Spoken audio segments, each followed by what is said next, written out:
Today we're presenting another hot topics in cardiology, co-organized with the APSC Emerging Leaders Cardiologists of Tomorrow grouping. And today's topic, we're going to talk about antithrombotic regime in AF patients undergoing PCI. A date stamp, today is Wednesday, 23rd of June, 6 p.m. Singapore time. This event is endorsed by the Singapore Cardiac Society as well as IACP. My name is Jack, your chair for today, the current president for the Asian Pacific Society of Cardiology, as well as the president for the International Society of Cardiovascular Pharmacotherapy. My co-chair is Professor Jonathan Yap, a good colleague of mine, and the scientific chair for APSC Congress 2023. He is also the Young Emerging Leaders lead for APSC. We have two moderators today, starting with Professor Koji Hasegawa, the Director, Division of Translational Research, Kyoto Medical Center, immediate past president for the IACP from Japan. We also have Professor Doreen Tan, Cardiology Specialist Pharmacist from the Department of Pharmacy, Faculty of Science at National University Singapore, the Scientific Chairperson for IACP Singapore 2021. Our first presenter hails from Vietnam, a good friend of mine, Dr. Dat Phan Tuan, Interventional Cardiologist at Bach Mai Hospital, Hanoi. The second presenter today, also a good friend, Dr. Satoshi Honda from the Department of Cardiovascular Medicine, National Cerebral and Cardiovascular Center, Suita from Japan. He's going to talk about the Augustus study. A disclaimer, the content of this webinar is copyrighted by the APSC and should not be distributed without the prior permission of the APSC. The views and opinions expressed in the webinar are those of the faculty members and do not necessarily represent those of the APSC. The content is currently made live stream by Wonder, APSC Facebook and YouTube pages. For Singapore registered physicians, CME points will be submitted for attendees who are connected throughout the whole duration of the webinar. You will receive your certificate of attendance upon completing a survey sent by email. For the participants dialing in, feel free to type in questions in the Q&A box and we'll try to answer all your questions. A pitch for upcoming webinars tomorrow, this Friday, we are having a webinar on overcoming all complexities when the bleeding just doesn't stop. On 7 July, we're going to have another focus session just talking about pharmacotherapy around aspirin, a common but and wondrous drug that people neglect. So to start off, Professor Jonathan Yap, my co-chair, will define the objective of today's session. John, please.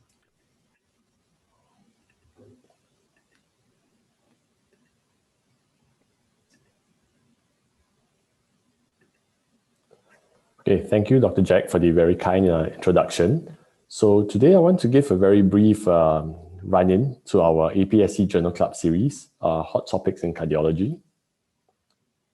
So the objectives of our session is not just to acquire key knowledge on the current hot topic in cardiology, but we also hope that you guys will learn and apply fundamental evidence-based medicine concepts, and this will help to enhance your ability to critically appraise as well as apply this knowledge to assessing research publications. So this format, these sessions will be held once every 2 months, and we'll pick a key topic in cardiology. We'll present 1 to 2 main publications on the topic, and there'll be commentary by senior experts. So just a very brief introduction on how we do an appraisal of a study so that my fellow presenters will actually go through this in detail for each study. Whenever you are faced with a research paper, you have to ask yourself 4 main questions. What is the research question? What is the methodology employed? What are the results? And is this applicable to my practice? With regards to the research questions, we encourage using this PICO format, whereby you identify the patient, the intervention carried out, the comparator group, as well as look at what are the outcomes studied. For example, you can have, say, in patients with HFrEF, how would SGLT2 inhibitors compared to placebo reduce mortality? And very importantly, you want to identify what is the current gap in the knowledge and how this research study addresses this gap. The methodology is of utmost importance. Firstly, we need to identify the type of study that is being carried out. We know that the highest grades of recommendations are for meta-analysis as well as randomized controlled trials, and followed by cohort and studies, then case series or retrospective studies. And importantly, when assessing the methodology, these are things that we encourage you to look out for. Number one, is there randomization taking place? This will help to reduce confounders. And if there's blinding, whether there's single or double blinding, that means whether the patients or the investigators know what interventions are being carried out. With regards to the intervention being carried out, is this repeatable in your practice? And are there otherwise similar treatment between both groups other than the intervention? Importantly, we need to look at the follow-up. How many were lost to follow-up? How many crossed over to different groups? And exactly what are the outcomes being studied, and are they clinically relevant to your practice? With regards to the statistics, this is a whole topic for an hour, 2 hours, 3 hours lecture. You need to look at the sample size and power. You need to see whether the analysis is being carried out as an intention to treat or per protocol analysis, and other correct statistical methods used. For example, when you're comparing proportions, you should use chi-square. When you're comparing continuous variables, you should use a t-test or ANOVA. If you're looking at outcomes, binary outcomes, you use a logistic regression, and binary outcomes where there's an aspect of time, you use some log-rank or Cox regression analysis. Finally, are all the outcomes that are mentioned in the methodology reported, or are some papers not mentioning some outcomes just because it's not significant? Are all adverse events and side effects reported? And lastly, it's very important to look at the magnitude of difference in outcomes. The results may be statistically significant, but the absolute difference may be like maybe 0.1, 0.2%, and may not be clinically relevant. And lastly, as I've mentioned repeatedly, can you apply these results to your clinical practice? Are your patients similar to that patient population that's being studied? So with this background in mind, I'm going to hand over the stage to one of my good friends, Dr. Dat, and he's going to take us through the Pioneer AF trial.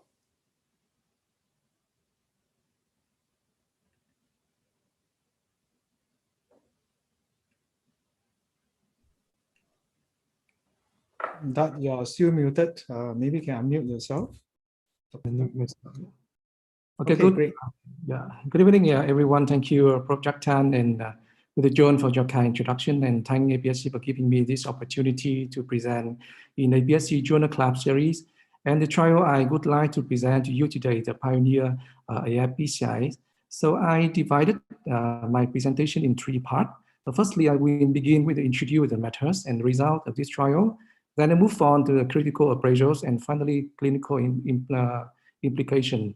First, we look at the background of the trials. As we know that nearly 8% of the patients with atrial fibrillation need PCI for concomitant coronary artery disease. And currently, the vitamin K antagonists and NOACs are used to prevent the ischemic stroke. On the other hand, for PCI or DAP therapy is the gold standard for the secondary prevention of ischemic event as myocardial infarction or the stent thrombosis. So in order to reduce the risk of both stroke and coronary ischemic event, the triple therapy have been used for the last decade. And as the consequence, this approach may put the patient at a very high risk of the bleeding. So actually that we have, there's more than 1,600 combinations of the possible strategy to treat the patient. That is making me so complicated, and I really don't know how to handle this. Do we have any study or the trial to answer this question? And before I review the NOAC trial, I think that it could be helpful to take a quick look at the GOOSE trial, which opened the door to the alternative to triple therapy with warfarin. So actually this one is a small and open label trial involving 500 patients compare the safety outcome with triple therapy vitamin K antagonist plus clopidogrel and aspirin versus the dual therapy vitamin K plus clopidogrel. So the results show that the dual therapy was associated with a significant fewer bleeding even than the triple therapies. Although the study was not powered to evaluate the efficacy, there's no increase in the rate of thrombotic even in the dual therapy group. And after successful GOOSE study, we need something safer So we replaced the warfarin by rivaroxaban. So now we're moving on to the second trial.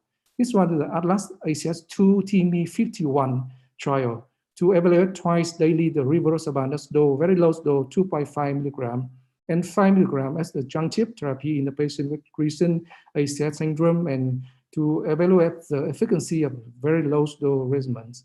So the result revealed that rivaroxaban also reduced the risk from death, from cardiovascular cause, and myocardial infarction and stroke.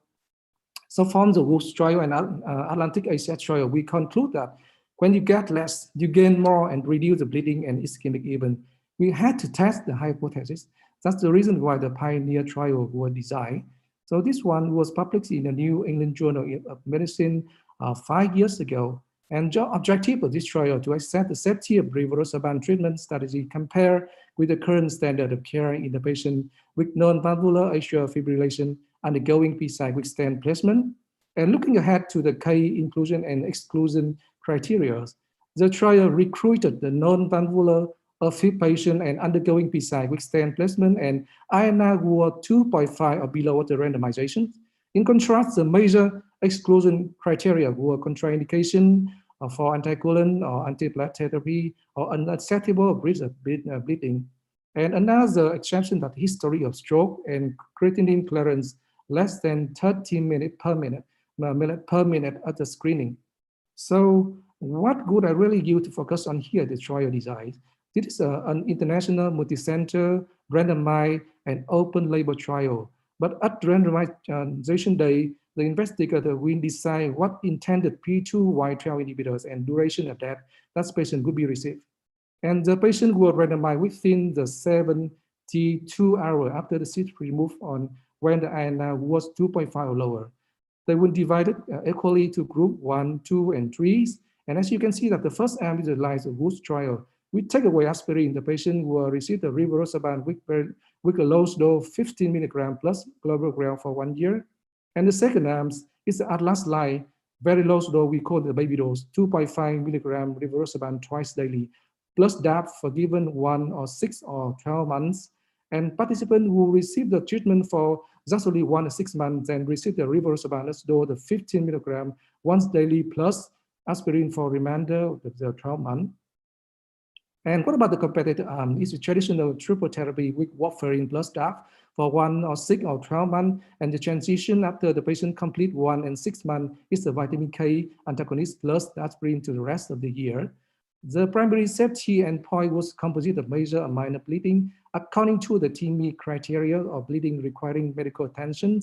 And the secondary endpoint that's composite of death from cardiovascular causes, myocardial infarction, stroke, or I'm very concerning about the stent thrombosis. Overall, we can see that the trial design is quite complex, but I think that it reflects the chaos that's going on in the clinical practice today.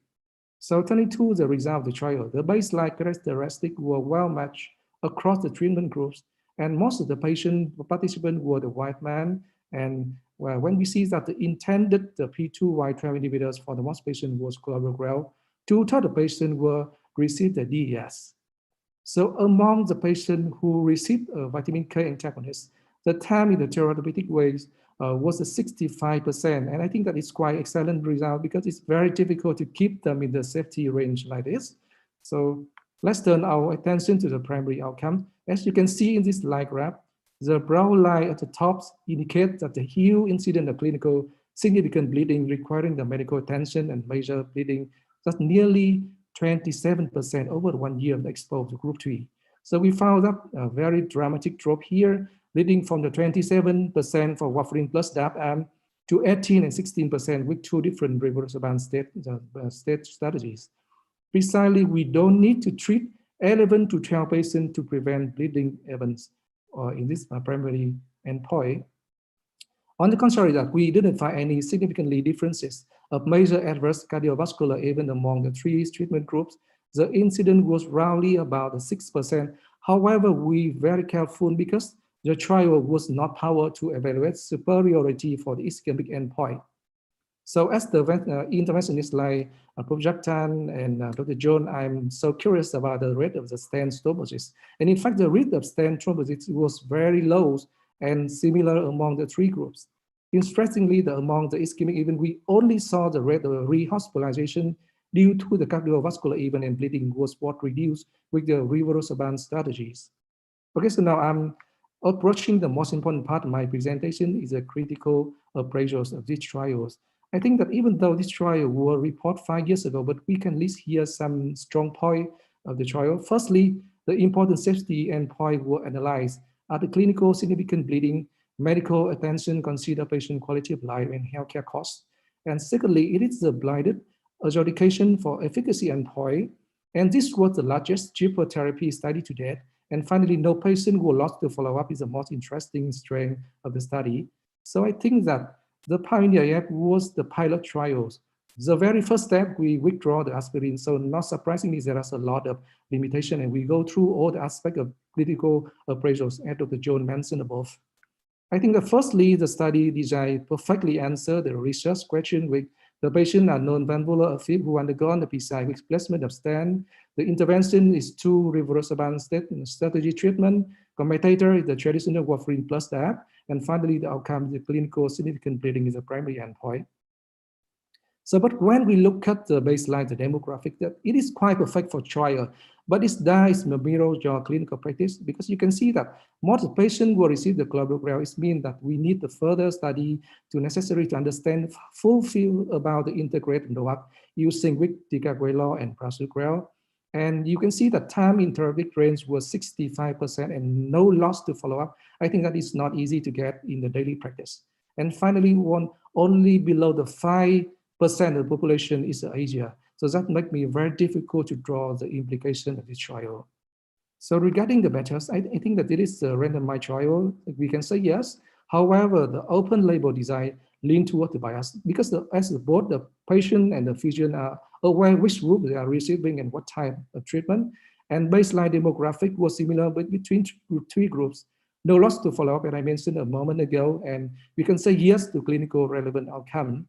So in terms of the very controversial reversible doses, I think that the regimen of baby dose, the reversible 2.5 twice daily plus DAP is indicated in Europe and some countries for prevention of cardiovascular event in patients with acute coronary syndrome. But however, the reversible dose of 15 milligram once daily is not currently approved for management of NHCS or the atrial fibrillation. So as I mentioned above, that this study led the investigator to decide what type of duration of P2 Y12 inhibitors. That was related to the selection and performance bias.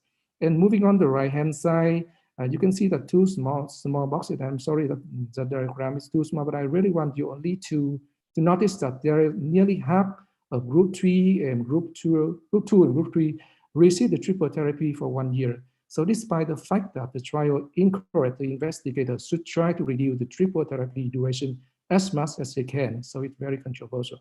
So moving on to the statistic. This is the intention to treat analysis, and there's a lot of statistic methods were used, Kaplan-Meier or Cox-Hazel ratios. So, but there are still a few problems regarding the secondary endpoint, as I said above. And this is the trial is not powered to any efficacy ischemic endpoint, and there's no adjustment for multiple subgroup analysis. So finally, the rest of the major adverse cardiovascular event in this trial similar, but had the broadened confidence interval, as you can see, among the 3 groups here. And with 2% of control event rate gap, we estimate that the sample size need to superior trial would be nearly about the 13,500 participants per group. And it means that you need a total about nearly 40,000 participants across the 3 groups. I think that at this moment is quite impossible.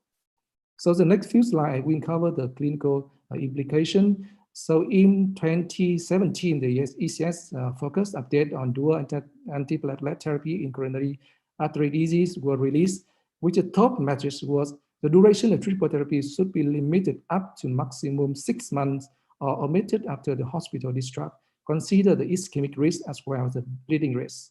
So focus on the using the NOACs in this guideline. You can see that rivaroxaban 15 milligram was mentioned instead of the 20, and ticagrelor and prasugrel is not recommended because we don't have enough data at this time.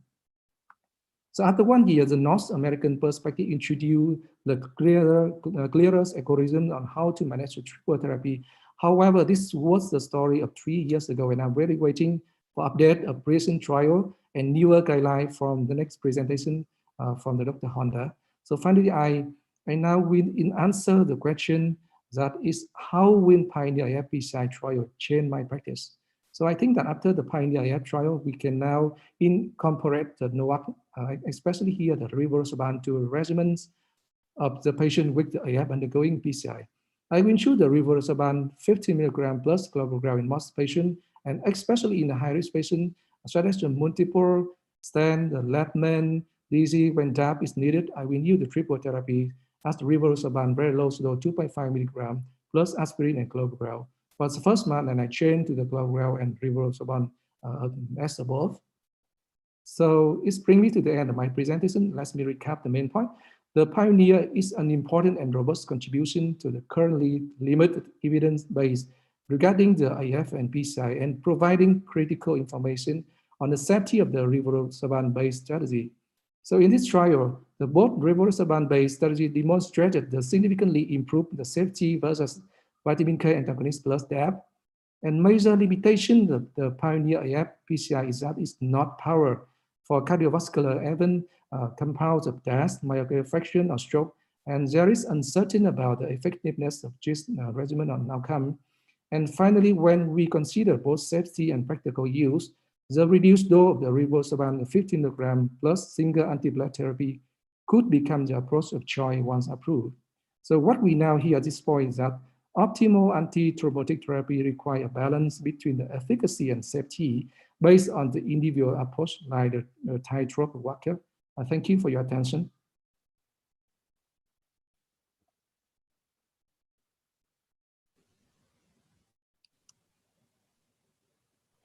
Thanks, Dat, for the very entertaining and very informative lecture.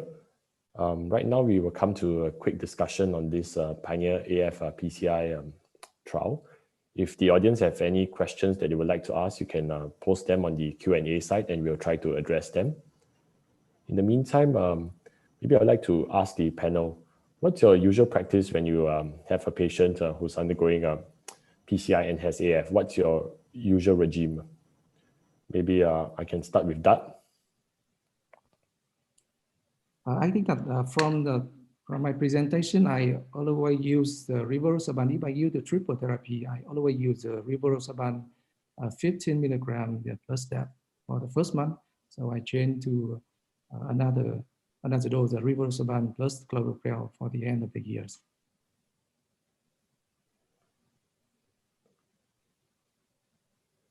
Yeah, and you mentioned one very interesting point, and I've used that myself sometimes, the low dose rivaroxaban 2.5 BD with DAPT.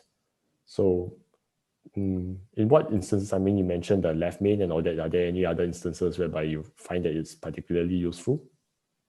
Yeah, I think that we consider about the patient, and with a very high risk patient like the left main or complex PCI, I think that we use a higher dose, rivaroxaban the 15 milligram plus the DAP for the first month, and then I change to the rivaroxaban 50 milligram plus single antiplaque after the 1 month. I think that is my choice in the clinical practice. Okay, we have a question from the audience, and I think I'll pose it to Doreen because I think she has some thoughts on this as well. We all know that in the patients with normal renal function, the recommended dose of rivaroxaban is 20 milligrams once daily for stroke prevention. But in this trial, they suggested, the trial used a dose of 15 milligrams once daily, even in patients with normal renal function. What are your thoughts and comments? I think this is do you think it's adequate for stroke prevention? It's a highly controversial area. Thanks for giving me this question, right? Because it's so controversial that we probably can't conclude very well on this thing. So thanks, Dat, for covering the background on the Pioneer so far. I think one of the key points that Dat pointed out, right, was the fact that this triple therapy with this 15 and single antiplatelet for most people. However, we're going to be talking about Augustus later, and so I think that that maybe is a best scenario to be talking about when we've talked about Augustus. But just if you're talking about just rivaroxaban per se, I'm just thinking in a scenario where there's someone with very high risk of stroke. Whether it's a situation that we want to do rivaroxaban 20 or not, versus 15 milligrams. All that being said, right, even if you wanted to ever offer anybody rivaroxaban 20, right, I think it's got to be with very open discussion with the patient themselves and maybe the key relatives, to explain to them that what we know is 15 milligrams of rivaroxaban with a single antiplatelet for the situation of usual PCI and AF patients is what we know is going to lead to less bleeding than if we were to use any other therapies. However, we do not know about whether rivaroxaban 20 milligrams is going to, I guess, appreciably increase the risk of bleeding or not, as opposed to 15. So the trouble now is whether we are comfortable with doing 15 for the 1 year and then increasing it to 20 milligrams later on. I would think that if in a situation that you are confident in stopping the antiplatelet, right, beyond the 1 year, and you are going to use only an antithrombotic or oral anticoagulant just for the stroke prevention, then yes, you do have to always do the rivaroxaban in beyond the first year to 20 milligrams. That's assuming you stop the clopidogrel or the aspirin, right? However, if you are indefinitely going to be continuing the single antiplatelet, then the review of the bleeding risk needs to be primarily your main concern, right? So it's got to be a situation where we will review the patients regularly. And I think this is where the bleeding risk factors are important. We have to constantly survey the patient, make them come back 6 months, 12 months, and perhaps even teach them how to skill themselves in looking for the most common bleeding being the GI bleeding. So teaching them to look for bleeding in the stools or anything like that would be important, especially with time going by. So long answer for a short question. Thanks.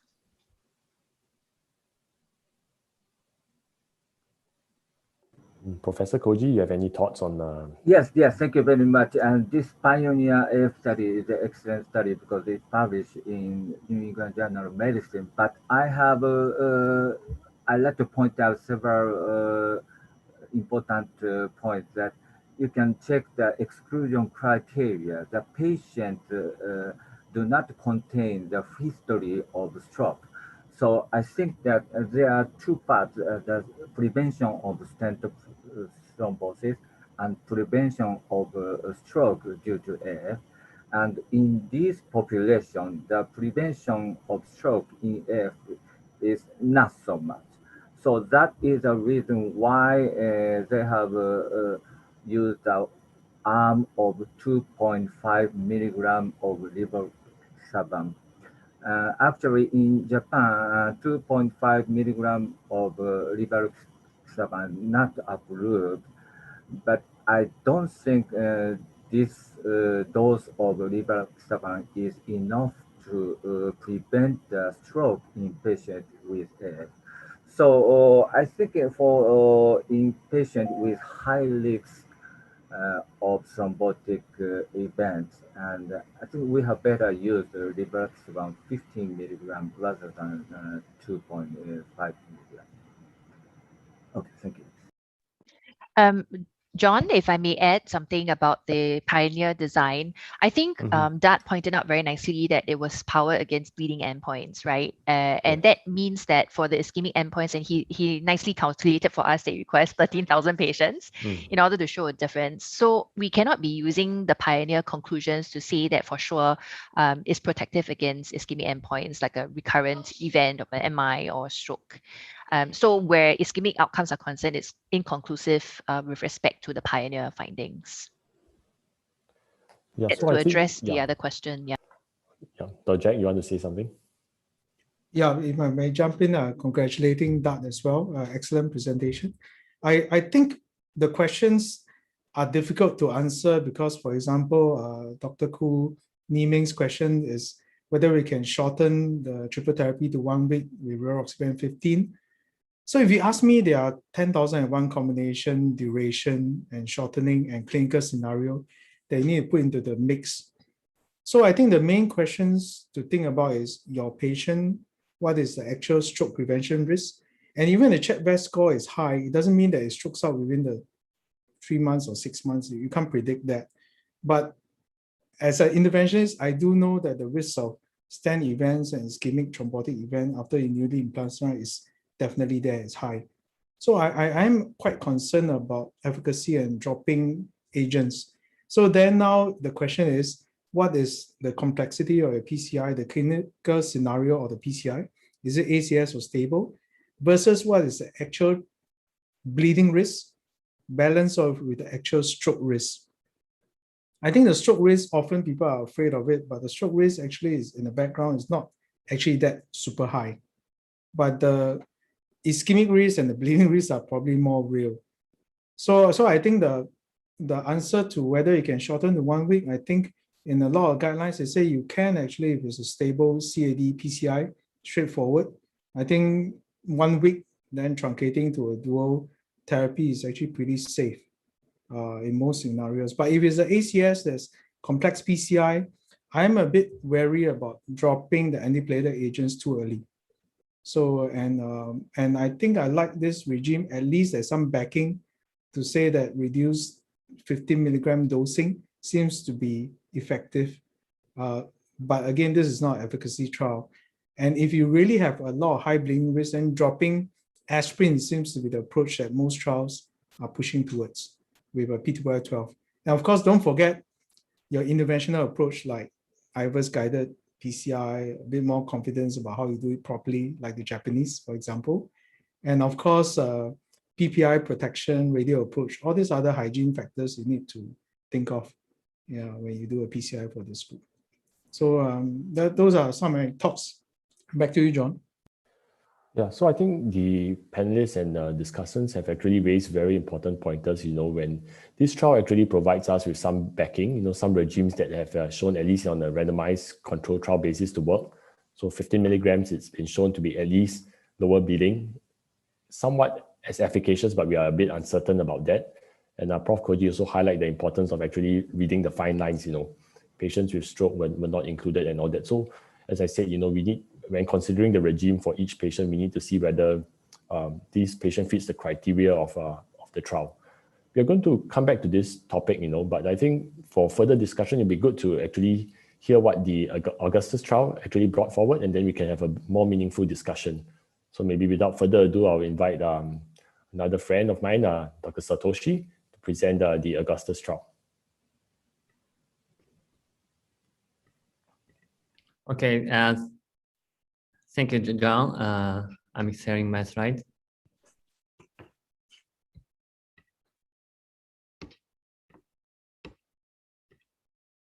Okay, can you see my slide? Yes, we can. Okay.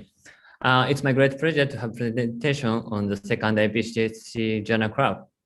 So today I'm going to talk about the Augustus study, which evaluates the safety of apixaban versus vitamin K antagonists and aspirin versus placebo in patients with AF and ACS or PCI. So let me start with the background of Augustus trial. So as Dr. Dat mentioned, triple therapy with oral anticoagulants and DAPT is known to increase the risk of bleeding complications. The prior studies were designed to identify strategy to reduce bleeding events associated with triple antithrombotic therapy in patients with AF undergoing PCI. Pioneer PCI and subsequent leader PCI trial demonstrated less bleeding with DOAC-based dual antiplatelet therapy without aspirin compared with triple therapy. Both these trials showed a lower incidence of bleeding with DOAC regimen without aspirin than with vitamin K antagonist regimen that included aspirin.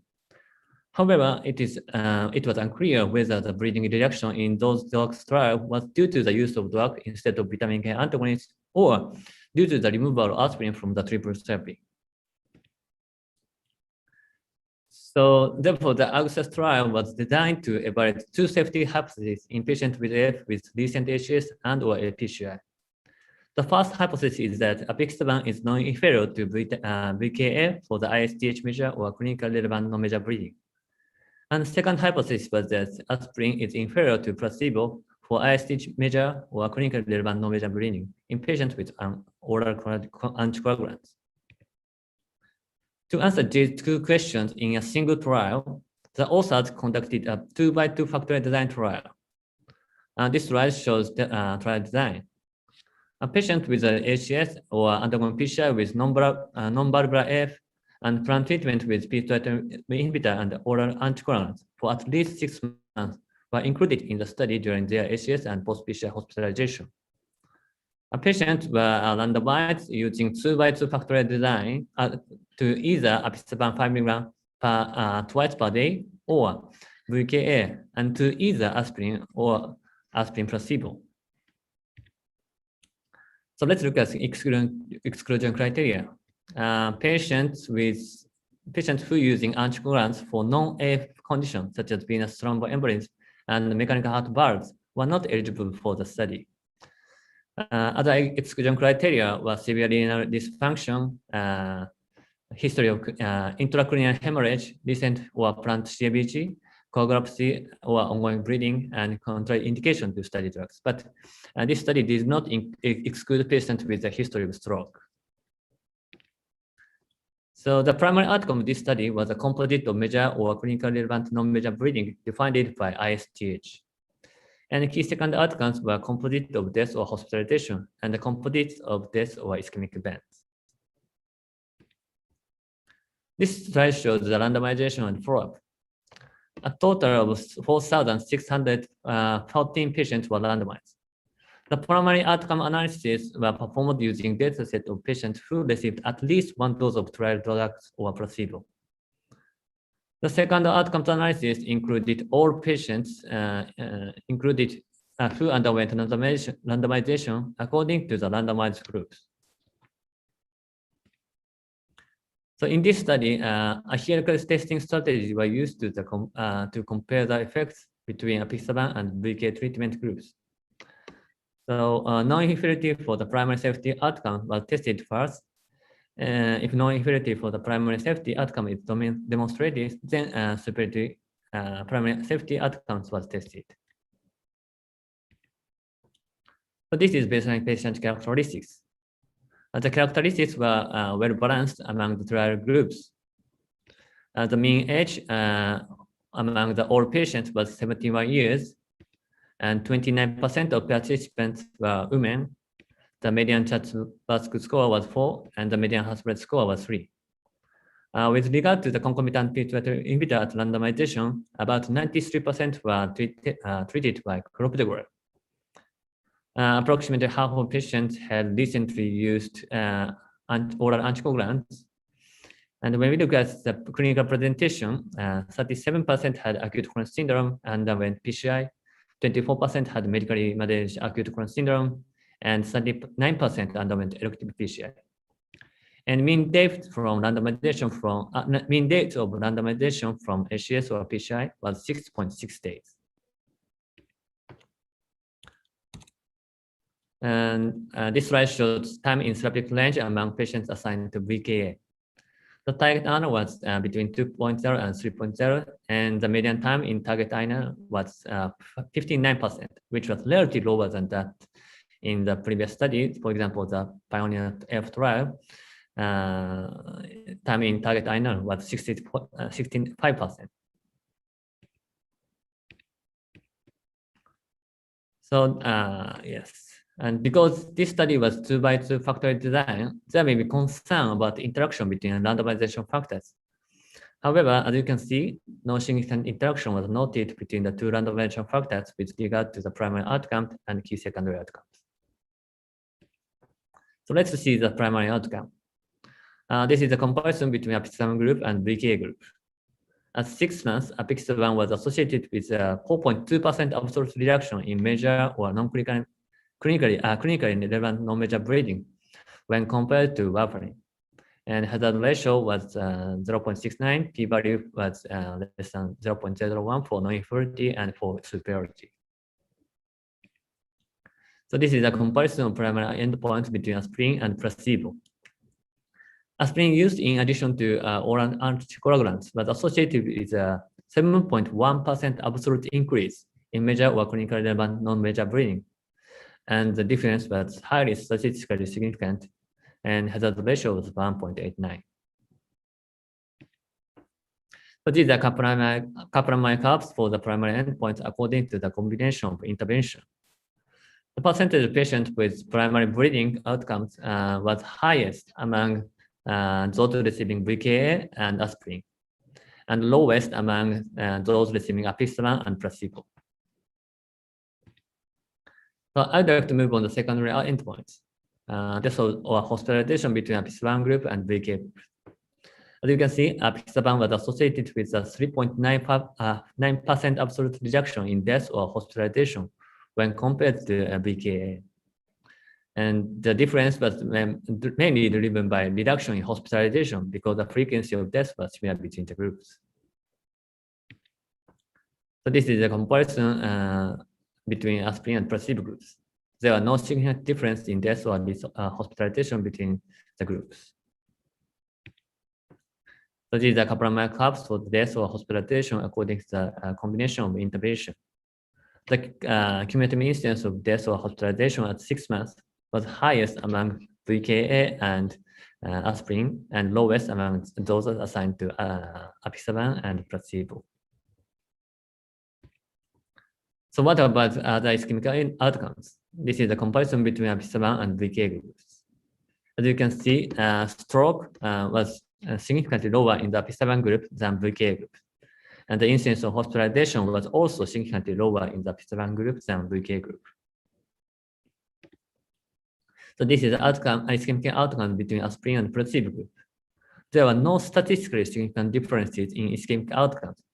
However, there was a 0.4 numerically increase in stent thrombosis in patients not receiving aspirin, while this was not statistically significant. So these are limitations this paper. The time range in therapeutic range for the patient who receiving vitamin K antagonists, which was 59%, was modestly lower than previous studies. And for a period was relatively short. And finally, this study was not large enough to detect potentially clinically important difference in less common but important individual ischemic outcomes. So I'd like to move on to the critical appraisal of APSC trial. This is PICO of the study. Study subjects was atrial fibrillation who had recent acute coronary syndrome or had undergone PCI. In the randomization 1, intervention was apixaban and comparator was vitamin K antagonist. In the randomization 2, intervention was aspirin and comparator was aspirin placebo. And primary outcome of this study was composite of major bleeding or clinically relevant non-major bleeding based on IST criteria. So these are important questions when we perform critical appraisal of clinical research. So I'd like to look at the detail. First, I'm going to talk about validity of this study using the following questions. So were patients randomized? And the answer is yes. This trial was randomized trial, and randomization was performed according to the indication at the enrollment, so NHCS or PCI. This is called stratified randomization, and this method prevents imbalance between treatment groups for known factors that influence prognosis or treatment responsiveness. And patients randomization were conceived. The answer is yes, because this randomization performed by means of interactive voice response system or IVRS. So next question is, were patient, health worker, and study person blinded to treatment? The answer is partially yes and partially no. Apixaban and VK were given to patients in open label manner. This might have introduced observation bias. However, aspirin and aspirin placebo were double blinded, and education of clinical events was also blinded. With regard to the data analysis, I could not find any clear statement about blinding. So were the groups similar to the start of the trial? The answer is yes. The characteristics of patients at baseline were well balanced among the trial groups. So with regard to the analysis method, modified intention to treat analysis was used for the primary outcome analysis. This is the same as a Pioneer PCI trial, and this method is often used in the recent randomized trial. So next question is about follow-up. In this trial, 0.3% of patients were lost to follow-up and 1.6% withdrew the consent. I think the number is not so high and the result is acceptable. And this trial is not stopped early. And in terms of results, how large was the treatment effect? So we look at the primary bleeding outcomes. Relative risk reduction of apixaban versus BKA was 31%. Absolute reduction was 4.2, and number needed to treat was 24. And these numbers, I think, clinically significant, and it's the same as aspirin versus placebo. And how precise was the estimate of the treatment effect? When we look at the primary outcome, the hazard ratio of apixaban versus VKA was 0.69, and the 95% confidence interval is between 0.58 and 0.81, which seems narrow. And on the other hand, hazard ratio of aspirin versus placebo was between 1.59 and 2.24, which may be a little bit wide, but I think the hazard ratio is far from 1.0 even in the bottom. So I'd like to say sample size of this study was acceptable for the assessment of primary outcome. So the generalizability of this study finding is also an important issue. I think August study population is similar to patients we treat in the real-world clinical practice. And doses of study drugs, including apixaban, is the same as that's used in the most Asian countries. I think these are good points. However, proportion of patients proportion of Asian subjects in Augustus trial was only 3.1%. And therefore, the reliability of study finding to Asian population may be somehow limited. So I'd like to move on the clinical implication from Augustus trial and other drug studies in patients with AF undergoing PCI. So in the drug era, the 4 PCI trials using drugs, including Pioneer PCI and Augustus trial, have been published. Although there were some differences among the 4 studies, basically these trials compare the drug-based dual therapy with triple therapy in patients with AF undergoing PCI, in terms of bleeding outcomes and the efficacy outcomes. These trials consistently showed less bleeding with dual therapy, including drug, when compared with triple therapy, including vitamin K antagonists. And although these studies are not powered adequately, there was no significant difference in efficacy and ischemic outcomes. Furthermore, results of network meta-analysis of randomized trial was published last year. So this study included UST, Pioneer PCI, Leader PCI, Augustus, and Interest PCI, and the total number of participants were 11,532. And when compared with VKA plus DAPS regimen, TIMI measure bleeding was significantly lower for NOAC plus P212 inhibitor. And similar finding was observed in the intracranial hemorrhage. These are ischemic outcomes and all-cause death.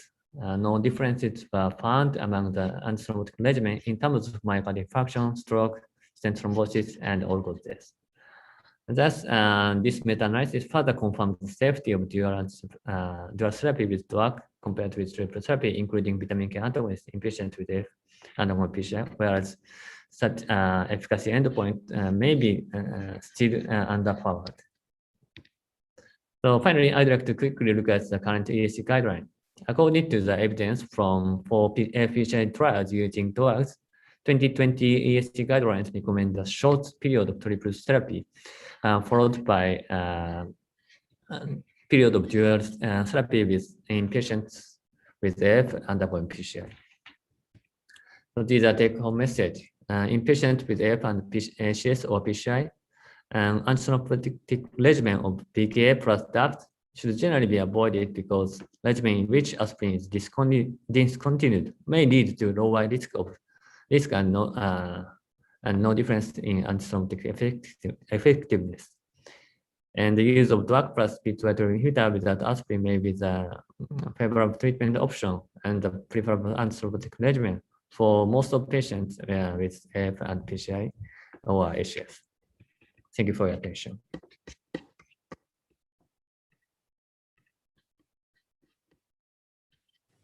Okay, thank you, Dr. Satoshi, for once again a very wonderful lecture. Bringing us very useful information about apixaban in prevention of both bleeding as well as ischemic events in those with ACS or undergoing PCI. Maybe I would like to ask you for yourself. What's your usual regime in such patients? So, bridging. What are your question? What do you usually give some patients who need with AF and need to go for PCI or who have a non-STEMI? Actually, I think the result of Augustus trial is very good, but with regard to the evidence of chronic phase, there is only evidence in rivaroxaban. So last year, APPHIRE trial shows the safety of rivaroxaban monotherapy compared with rivaroxaban plus antithrombotic therapy in patients with AF and chronic coronary syndrome. So considering the chronic phase, we often use rivaroxaban for even in patients undergoing even in patients recent HCS or PCI. And in Japan, we use 15 milligram dose of rivaroxaban as standard dose. So, and the dose of Pioneer PCI is the same as our stroke prevention dose. So that's relatively comfortable for Japanese physician to use that kind of drugs. Okay, I just want to highlight a few interesting things about this trial, and maybe some of my panelists and participants can actually comment.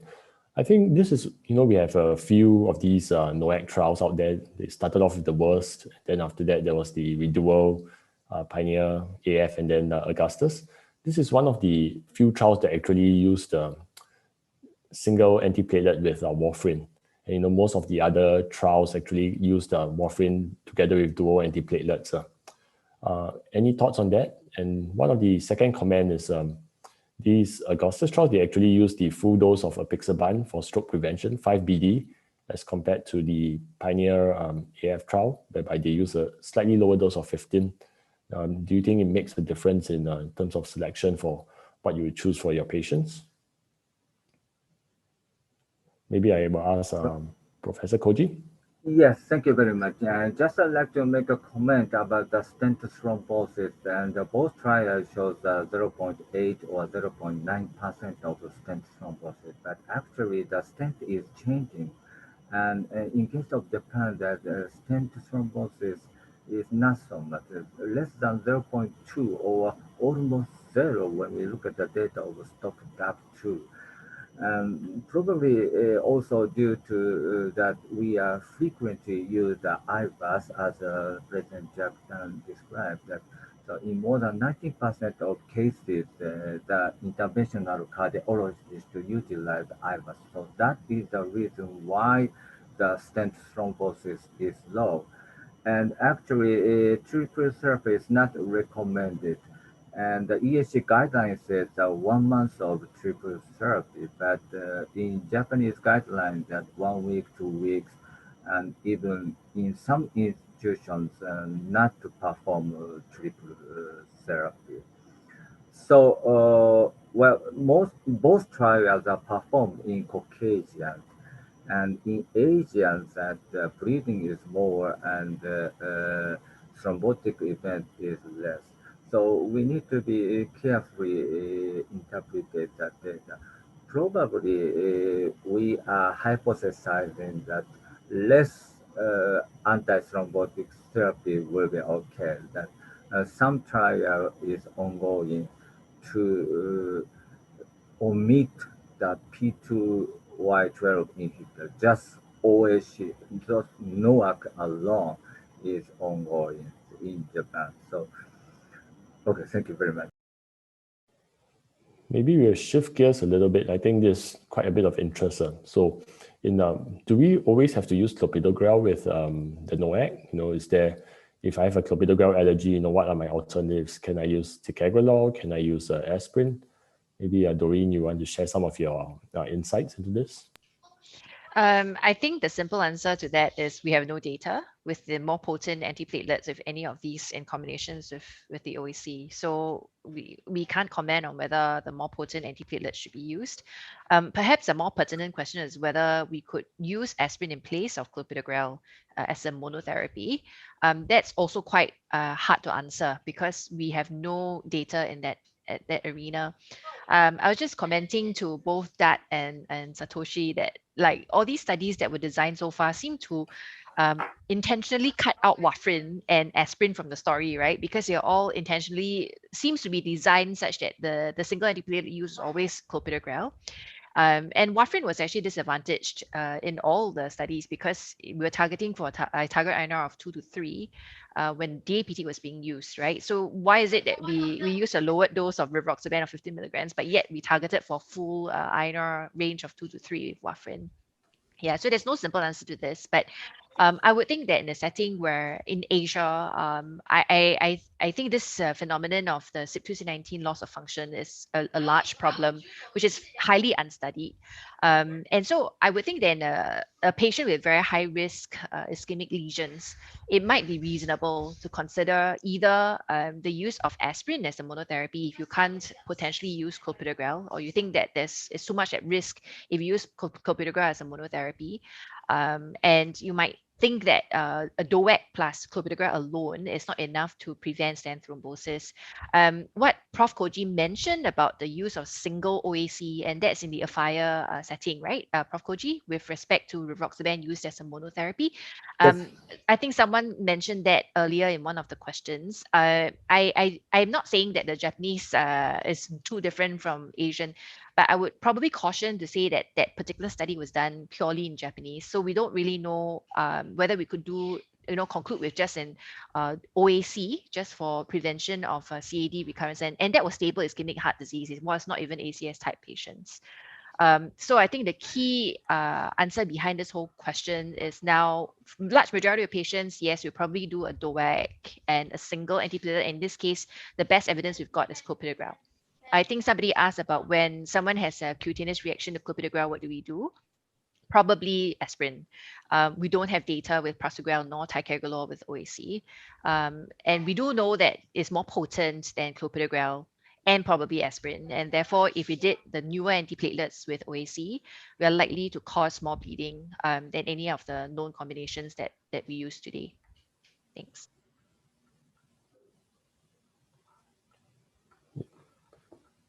Yeah, so in most of the trials, the P2Y12 inhibitor, more than 90% use was actually clopidogrel. I mean, there was a small percentage of ticagrelor, prasugrel, and all that.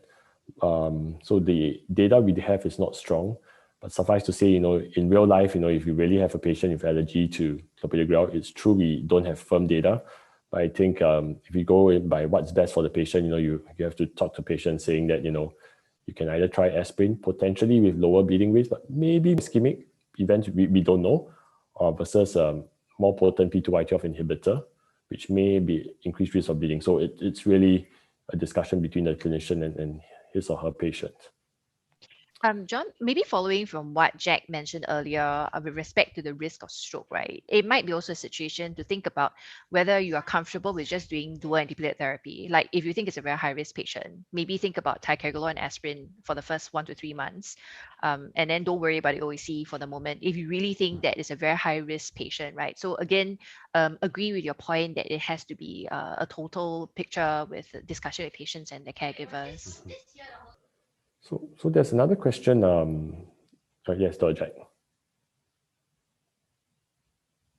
Sorry, I thought the questions asked by the audience was fantastic and very difficult. I'd like to declare that I don't have a good answer. So for example, the question asked by Kashev about if the patient had clopidogrel resistance, can we then use rivaroxaban and the third generation P2Y12 like ticagrelor or prasugrel? The question from Justina talking about patients on dialysis are excluded, and therefore in dialysis patient, what do we do? And what's the experience of patients on hemodialysis, for example, by Shamana? And is it okay to then use third generation? All these are great questions. And Doreen partially answered to say that don't know lah, don't really know. But maybe I can attempt to reframe these questions or give my thoughts. Firstly, actually, there's no trial data validating the use of any agents for stroke prevention in dialysis patients. So even warfarin is not randomized controlled trial proven to work for stroke prevention. And some of my EP colleagues don't believe that, well, actually warfarin works and may cause more harm in hemodialysis patients, but traditionally that's what I've been doing. Recently, there's some push to say that FDA approved the use of Appraisal, for example, in use in hemodialysis based on meta-analysis and not randomized data. But when you combine it with more antiplatelet, whether you can use it or not, we are again not sure. And then when you combine it against a more potent P2Y12 inhibitor, I think the risk of bleeding just piles on and escalates. The question about resistance, I think, is complex because it's not proven that you should adjust therapy based on any point of care therapy for resistance as well. So I think that's even more complex. So maybe let me put it, my own perspective about these trials is one, in Augustus trial that Satoshi presented excellently, was that the train has left the station regards to warfarin versus NOAC. Forget about warfarin if you can use NOAC. It reduces intracranial bleeding, it reduces bleeding in all grounds, whether it's reduced dose or standard dose warfarin, because it's very difficult to keep the TTR for warfarin anyway. So warfarin is out. What was interesting in Augustus is it dropped aspirin. And in the trial, it seems to suggest that by dropping aspirin and using P2Y12 Plavix, the risk of bleeding is then reduced. I think I can potentially agree with that based on other trials as well. So I think if you can drop aspirin in a high-risk bleeder, it's probably better than keeping just clopidogrel. Whether you can extrapolate ticagrelor into the conversation, I'm not sure. I think it's too complex. Currently, there's no data for use of NOAC down below stage 4B to end-stage renal failure in terms of randomized data for use. But I think some of us are using it for stroke prevention in dialysis patients, in selected patients, and the dose is a whole different discussion.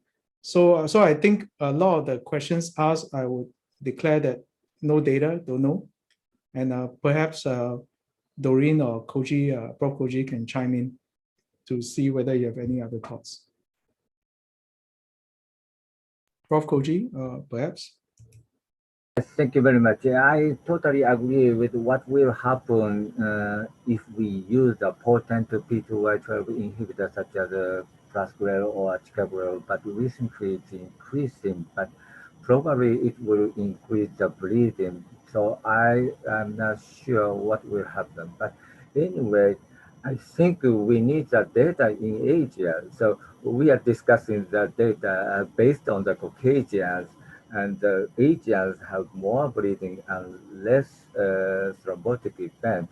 And maybe also that technique of intervention may be different from country to country, and also that stenting is also different. And recently the stent thrombosis becomes rare and rare. So I think we need some rigid data about the Asian using more recent stenting. Yes, yes.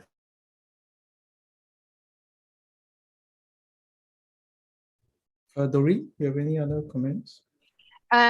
None, except that I feel like it's quite hard to place your finger on who's going to bleed and who's going to develop a recurrent MACE event. That is the most difficult decision that a clinician has to make every time you see a patient, right?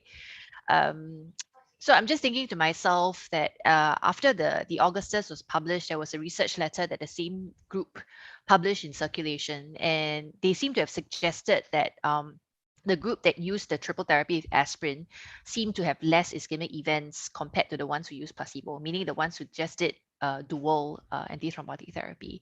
So I'll like to remind everyone who's here, I agree with Prof. Koji that we need Asian data. Perhaps one of the things that we can do is a massive Asian collaborative with database studies. I'm not sure how best to do this, to look at how Asians respond. The other thing is also, the key thing is really assess. I think in medicine, a lot of times we try to look for easier ways of doing things because things just get too complex. But I think it's critically important to keep assessing your patient's dynamic ischemic background as well as bleeding risk, right? Because along with time, your decisions might change. And so we cannot just fire and forget and let our patients go home with a year of therapy and not assess them. So if the person is really at high ischemic risk, there may be a reason to still think about triple therapy or even consider use of aspirin instead of clopidogrel as a single antiplatelet therapy. True, there's not much evidence, but I think clinical assessment is critically important here. And if you're worried about doing things that is not evidence-based, then it's critically important to involve your patient when making decisions so that they are aware that we're doing something that is not quite the usual proven therapy. But you're explaining this in totality according to your risk assessment for that particular person that you're seeing at the moment. Yeah, thanks. Thanks a lot, Doreen. I think it's about time that we should try to summarize. I'm going to ask John to summarize his thoughts first, and then maybe you can present from here, John. You're muted actually at the moment, John. Yeah. So a very quick summary of our 2 trials presented and some final thoughts. So Dat kindly presented the Pioneer AF PCI trial. We know from this trial that rivaroxaban 15 milligrams with a P2Y12 inhibitor or rivaroxaban 2.5 BD with DAPT had much less bleeding compared to warfarin triple therapy, but a fairly similar ischemic event rate, although this was not powered to look at ischemic events. Next. For the Augustus trial, the conclusion was that there were less bleeding and fewer hospitalizations when comparing apixaban versus warfarin in patients with ACS who had undergone PCI on the P2Y12 inhibitor. So very interestingly, next.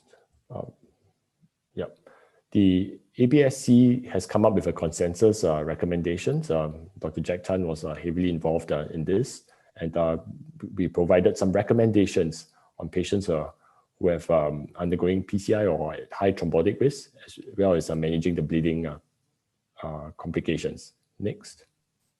So maybe, John, I can jump in quickly here.